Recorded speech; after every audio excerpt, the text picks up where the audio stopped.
we're going to continue with Physics Bootcamp Test 3 review. Test 3 has to do with fluid mechanics, and it has to do with thermodynamic type questions, so the topics kind of change here. So our first question is, if an object has a specific gravity of 0.7, what percentage of it will float above the surface of water?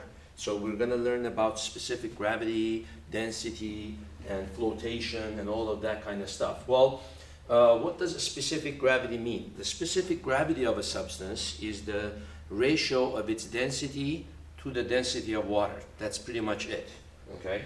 So we know for objects that are less dense than water, so if this is water, an object that is less dense than water will float with a portion of it above the water and a portion of the object below the water. So the volume of the portion of the object inside of the water divided by the total volume of the object, right? The total volume of the object is V, let's say. That will equal to the ratio of the density of the object divided by the density of the fluid. Okay? So if you're submersing this object in water, therefore the fluid is water, right? Now we are told that the specific gravity of this substance is 0.7.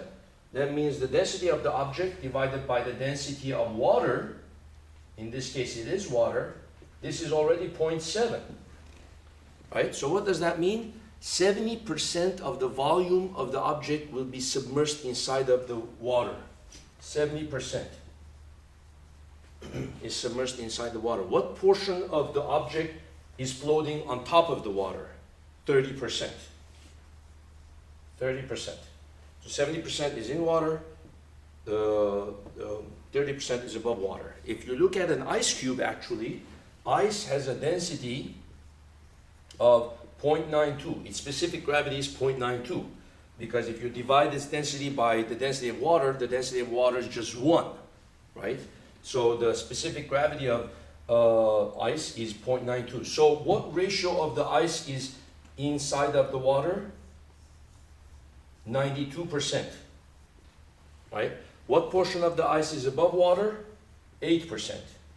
So when we see a glacier, okay, a very huge iceberg, we're actually seeing only 8% of the iceberg, the portion above the water.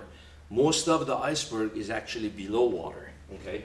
So that's kind of how it works with ice. So out of these answers, the question says, what percentage of it will float above, notice, above the surface of the water? So the answer is 30%, okay? So if you weren't careful there, you might have put 70, right? But actually it's 30 because it says above. If it had said below, then you would have put 70, right? Okay, thank you.